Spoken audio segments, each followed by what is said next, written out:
देश ਦੇ ਵਿੱਚ कोरोना केस लगातार घट रहे हैं, पर मौतों का आंकड़ा करीब 4000 तो आए दिन पार है। इन्हां हालातां दे विच चिंता की गल है। लोकां नूं सावधानी वरतण दी अपील हो रही है।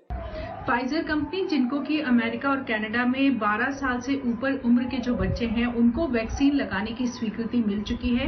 उन लोगों ने अब भारत में भी इस तरह की पहल की है कि भारत को भी 12 साल से ऊपर जो बच्चे हैं उनको लगाने की स्वीकृति फाइजर की मिल जानी चाहिए। ऐसे में देखा जाए तो फाइजर का ये बोलना है कि उनकी वैक्सीन क्योंकि 95% तक जो है कारगर है और उन्होंने जो बच्चों में ट्रायल्स करे हैं उनके नतीजे भी बहुत अच्छे सामने आए हैं। ऐसे में फाइजर का मानना है कि ना केवल जो ओरिजिनल कोरोना वायरस था बल्कि अब जो कोरोना वायरस के म्यूटेंट फॉर्म्स जो स्ट्रेन्स हैं जो इस वक्त विश्व में प्रचलित हैं, चाहे बात करें हम यूके स्ट्रेन की, साउथ अफ्रीका स्ट्रेन की या डबल म्यूटेंट की, तो उन सभी के ऊपर फाइजर का दावा है कि उनकी वैक्सीन काफी हद तक कारगर है। उनका कहना है कि डबल म्यूटेंट जो कि इस वक्त भारत में जिसकी वजह से दूसरी लहर खास तौर से आई है, उस म्यूटेंट के ऊपर भी 87% उनकी वैक्सीन जो है वो कारगर है। वहीं यूके के ऊपर 89% और साउथ अफ्रीकन वेरिएंट जो है तो उसके ऊपर 75% उनकी वैक्सीन कारगर मानी गई है। उनका ऐसा कहना है कि जितने भी ट्रायल्स उन्होंने इस तरह के बच्चों में किए हैं जो 12 साल के ऊपर हैं, उनमें उनकी वैक्सीन के अच्छे नतीजे सामने आए हैं और इसीलिए उन्होंने भारत सरकार से ये अपील करी है कि फाइजर की वैक्सीन को अब भारत में भी स्वीकृति दे दी जाए। और वहीं जहां इस बात की बहुत ज्यादा परेशानी है कि फाइजर की वैक्सीन देखा जा रहा है कि जिनको पहले कोवैक्सीन लगी थी उन्हें दूसरी डोज कोविशील्ड की लग गई और इसी तरह से ये एक बड़ी परेशानी का सबब बन गया है। लेकिन वहीं अगर हम देखें तो फिलहाल यूके में यानी कि ब्रिटेन में एक इस वक्त शोध कार्य भी चल रहा है जिसमें वो ये देख रहे हैं कि अगर पहली डोज किसी और कंपनी की लगवाई है और दूसरी डोज अगर किसी और कंपनी की लगवाते हैं तो ऐसी सिचुएशन में किसी व्यक्ति पर इसका क्या असर पड़ता है। अभी तक देखा गया है कि इस नतीजे जो उसके सामने आ रहे हैं शोध कार्य के, वो ये कह रहे हैं कि शायद कोई खास असर लोगों के ऊपर इसका नहीं पड़ेगा, बल्कि कुछ साइड इफेक्ट जरूर उन लोगों में ज्यादा देखे गए। लेकिन ये माना जा रहा है कि हो सकता है इससे जो इम्यूनिटी है वो कहीं बेहतर आए। लेकिन अभी ये जल्दबाजी होगी क्योंकि ये शोध कार्य अभी चल रहा है और इसके नतीजे अभी सार्वजनिक नहीं हुए हैं। वहीं उनका ये कहना है कि लेकिन उन्होंने अभी तक इस पूरे शोध कार्य में किसी को भी दुष्प्रभाव होते हुए नहीं देखा है। लेकिन जब तक कि हमारे पास इसके ऊपर और पुख्ता खबर नहीं आ जाए तब तक हमें यही मानकर चलना है कि जिसको कोवैक्सीन लगी है उसको कोवैक्सीन ही लगनी चाहिए, जिसे कोविशील्ड की पहली डोज लगी है उसे कोविशील्ड की ही दूसरी डोज भी लगनी चाहिए।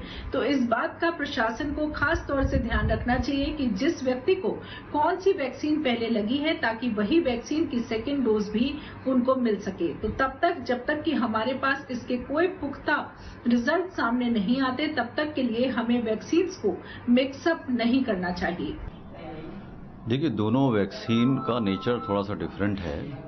कोवैक्सीन में पूरा का पूरा एक लाइव एक डेड वायरस लिया गया है और कोविशील्ड में जो हमारा कोविड वायरस है उसकी जो हम एक जो स्पाइक प्रोटीन्स होती हैं जिससे कि एंटीबॉडीज बनती हैं उसके जीन्स को हमने चिंपैंजी के वायरस में लिंक करके फिर हमने इंट्रोड्यूस किया है। दोनों का जो नेचर डिफरेंट है।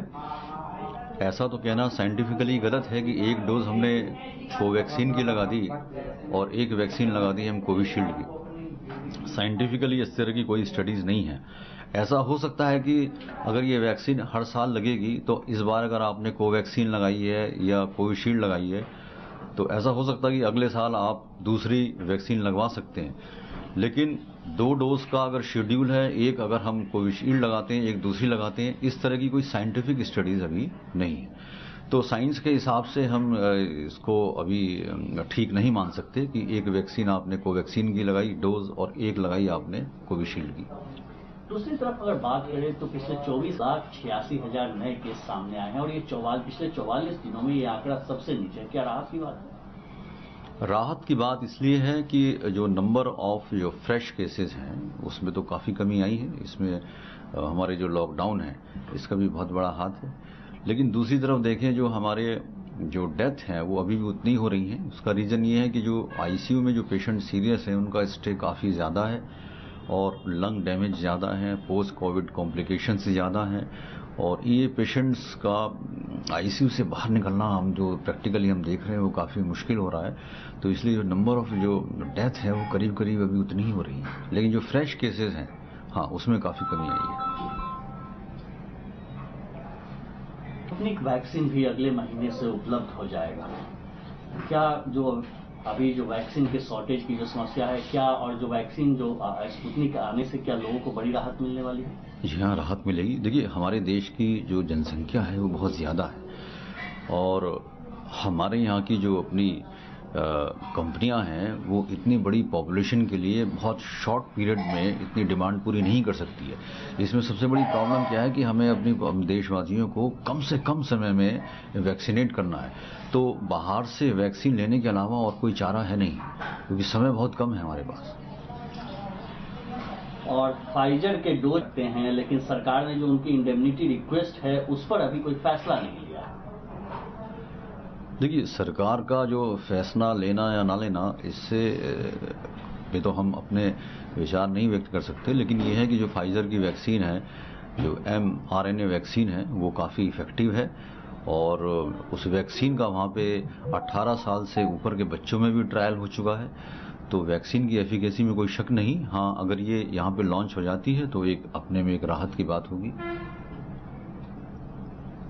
देखिए बहुत ही अच्छी न्यूज़ है और मैं देखिए इस तरह से समझाना चाहूँगा इसको कि आप देखिए ये मई के शुरू में आप देखेंगे आज से लगभग 3 हफ्ते 3.5 हफ्ते पहले, तब केसेस करीब 14-15 हज़ार के आसपास पर डे थे।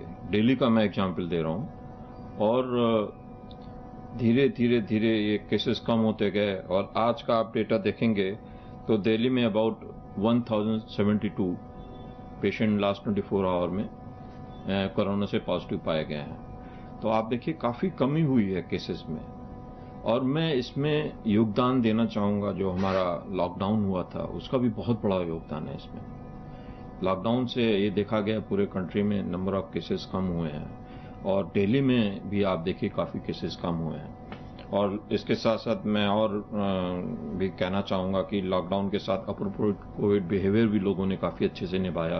उन्होंने मास्क पहना, सोशल डिस्टेंसिंग रखी और साथ में हैंड हाइजीन प्रॉपर रखी।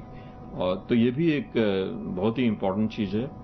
और आने वाले समय में देखिए अब नेक्स्ट आने वाले 1-2 हफ्ते बहुत ही इम्पोर्टेंट हैं दिल्ली के लिए और कंट्री के लिए कि कैसे हम लोग आगे क्या प्लान करके चलते हैं और उस हिसाब से हमें देखना होगा कि केसेस ऐसे ही प्लेटू रहते हैं, इसी लेवल पर रहते हैं या ऊपर नीचे होते हैं। तो बात करते हैं और अपोलो हॉस्पिटल ने ही बोला है कि स्पुतनिक भी अवेलेबल होगा दूसरी वीक जून के दूसरे हफ्ते से अवेलेबल रहेगा अक्रॉस अपोलो के हॉस्पिटल्स हैं। कैसे देखते हैं सर, कितना बड़ा ये एडवांटेज होगा? देखिए इस बारे में तो मैं बताना चाहूँगा स्पुतनिक का ऑलरेडी 2 असाइनमेंट इंडिया में आ गया है। अभी स्पुतनिक वी को डीसीजीआई ने अप्रूव कर दिया है, लास्ट मंथ अप्रूवल आया था और उसके बाद 2 असाइनमेंट रशिया से आ गए हैं और उन असाइनमेंट का हैदराबाद और उसके आसपास के जो सिटीज़ हैं वहाँ पर यूटिलाइजेशन किया गया है। और मैं ये भी साथ में बताना चाहूँगा स्पुतनिक वी जो है बहुत ही अच्छी वैक्सीन है, कोविड वैक्सीन है और इसमें हम 2 डोजेस देते हैं। एक डोज जैसे आज आपने अगर लिया है तो आज से 3 से 4 हफ्ते के बाद दूसरी डोज दी जाती है और एफिकेसी भी बहुत ही अच्छी है। इसकी एफिकेसी जो है अराउंड 91% के आसपास है। तो ये एक बहुत ही अच्छी चीज़ है इंडिया के लिए कि अब तीसरी वैक्सीन इंडिया में अवेलेबल है और जो बहुत ही अच्छी और सक्सेसफुल वैक्सीन है। सर डोजेस आएंगे जुलाई तक और जो इंडेमनिटी रिक्वेस्ट है फाइजर की तरफ से अभी तक उस पर कोई डिसीजन नहीं लिया गया है, कैसे देखते हैं? इस बारे में मैं ये बताना चाहूँगा कि रिसेंटली गवर्नमेंट और फाइजर के बीच में इस बारे में बात चल रही है और ये काफ़ी पॉजिटिव तरह से देखना चाहिए और होपफुली कि मिड ऑफ जुलाई के आसपास सम असाइनमेंट फाइजर वैक्सीन का आने की उम्मीद है। तो ये बहुत ही अच्छा गवर्नमेंट का स्टेप है और इस पे आगे चल के हम लोग को इसको पॉजिटिव तरीके से लेना चाहिए और आने वाले समय में ये कंट्री के लिए बहुत ही अच्छा रहेगा। ABP Sonja, जोश जज्बा जुनून।